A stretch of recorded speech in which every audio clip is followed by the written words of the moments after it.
Hi, and welcome to episode 27 of M1 Yarns and the Michigan Makers Podcast. I'm Jamie, the dyer behind M1Yarns.com, and your host, coming to you from Metro Detroit, Michigan. And yeah, it is a snowy winter day, totally knit-alicious, if that's a thing. On a recent episode, I was asking if you have any tea recommendations, and that kind of led me down a rabbit hole on loose leaf tea, which I love. And the problem I have with loose leaf tea is that, you either use those like little balls that you fill that always leak the leaves, or you use the cup thing that you have to take out of the cup before you start drinking it. But I just found this bottle on Amazon. It's called Pure Zen. They make it in like 5 different colors. And there is this little thing snaps in, and then you take the lid off this and put the tea in here, and then it just, infuses, and you can drink with it right in there. And of course the thermos keeps it hot for hours. So this is my new favorite thing. So I just ordered a bunch of loose leaf tea. There's a really great, if you're looking to support a Michigan business, there's a really great shop in Holland. They have a website, I'll link it below. It's called The Season Home, and they have like bulk spices and teas and all sorts of fun kitchen-y stuff if you're into like gourmet cooking. And so, yeah, they are a great place to order loose leaf tea from. So that's kind of been my jam lately. Should we start with what I'm wearing? This is the Breathe It In shawl by Tanis Knits, who is a local to me designer here in Metro Detroit. And I'll insert a photo of the whole shawl for you to see in all its glory. This is like, I'm not really usually a shawl knitter, but this was a fun piece to add to my wardrobe. I love dressing it up, dressing it down, as they say. And it takes 2 skeins of fingering weight yarn. I used my hot rod base, which is a merino, nylon, and stellina base. And the colors I used are slate and eggplant. And these are still in the shop if you're interested, along with a bunch of other colors. But this was just a lot of fun to knit. Great for maybe like travel. And yeah, Tina was a guest on the podcast about 6 months ago, and I will try to link the episode so you can meet her and learn all about her process. She's a really lovely knitwear designer and just an overall beautiful human being. And I was so grateful that she took a little time to be on the podcast. So she did a great job with this design. And I just, even though I'm not a shawl person, I love this piece. So the Stash Bust make-along is going on. Excuse me while I reach. And I have finished my first FO of the make-along using stash yarn. It is the Metropolis sweater by Tanis Lavallee. Yes, there is a definite break right here. I helical knit from here down, but I did not from here up. And when I'm wearing it, you really can't tell because of the way it falls with my boobs. It's fine. It's fine. It's fine. This is a judgment-free zone. Going forward, I will probably helical knit more. This was actually the first time I did it successfully. But it's fine. I knit this in 2 weeks flat and love it. It's cozy. It was a fun, free pattern. Highly recommend.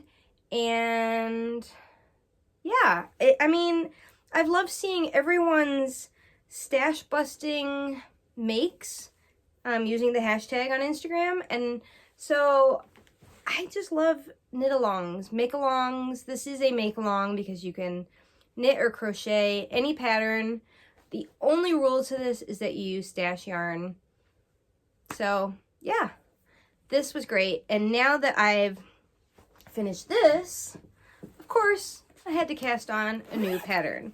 So February 1st, I cast on a new fingering weight sweater with the goal of finishing it within the month of February. I know, I'm kind of crazy, but I cast on the Polaroid sweater, and this is a kit available in the shop. I'll insert a photo of the sample, the designer sample photo. Basically, I wanted to create kits with the same color palette because I thought it was so beautiful. And so I cast this on.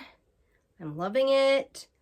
I had to go, I'm usually a loose knitter, so I go down a needle size like 99% of the time, which I did for my gauge swatch, which I actually did. I'm so proud of myself.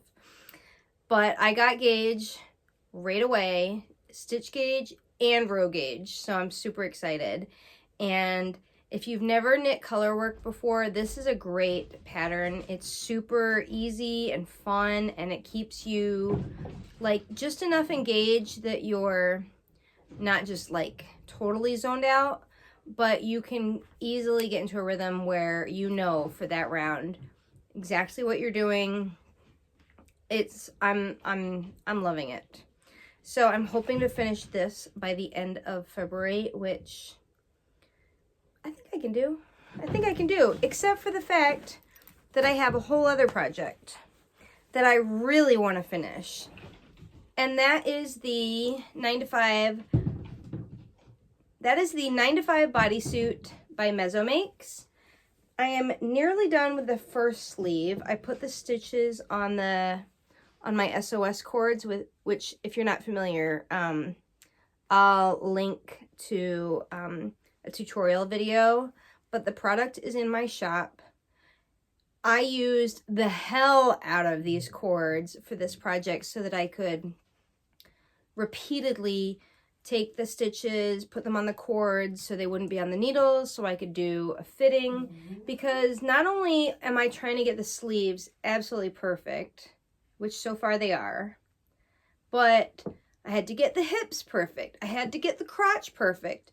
And I mean, how often do you knit for your crotch? It's, you know, we're all like used to knitting for our bust. Some of us are, you know, very aware of like our torso length and if we like waist shaping, etc. Maybe we're like, I have pretty short arms. I'm only 5'3", so I know that generally I have to do stuff for my sleeves.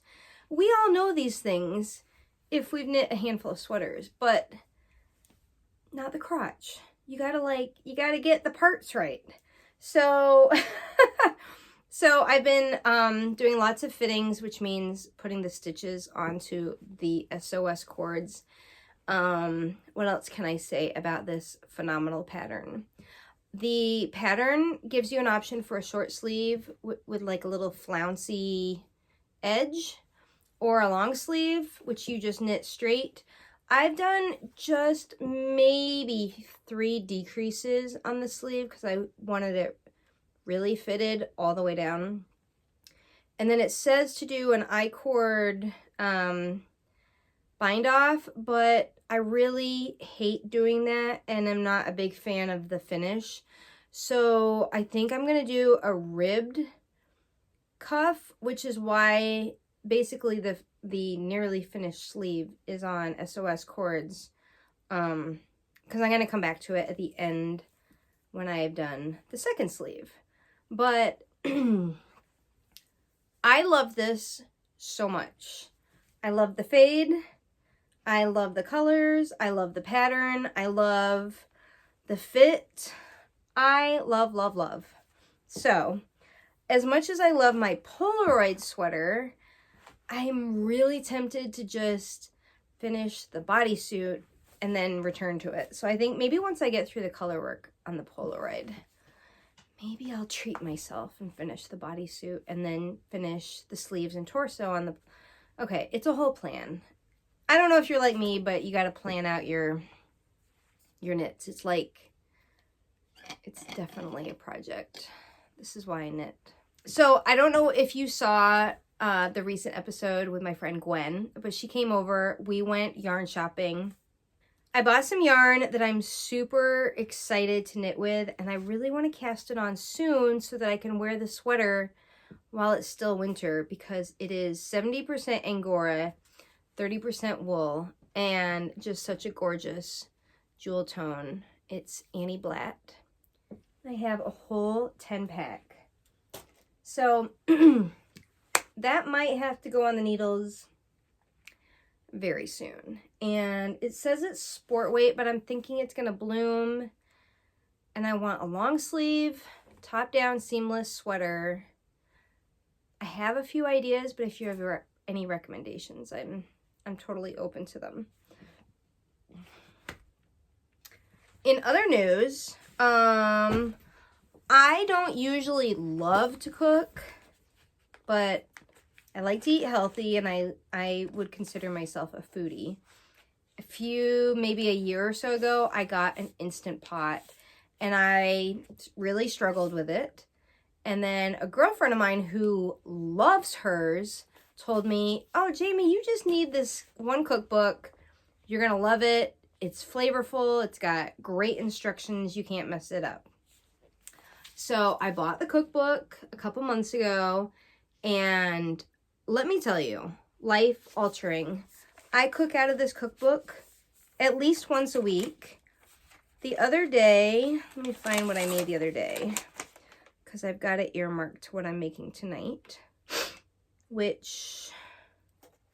okay, this is what I made the other day. Rice pilaf. No, that's not what I made the other day. Scratch that.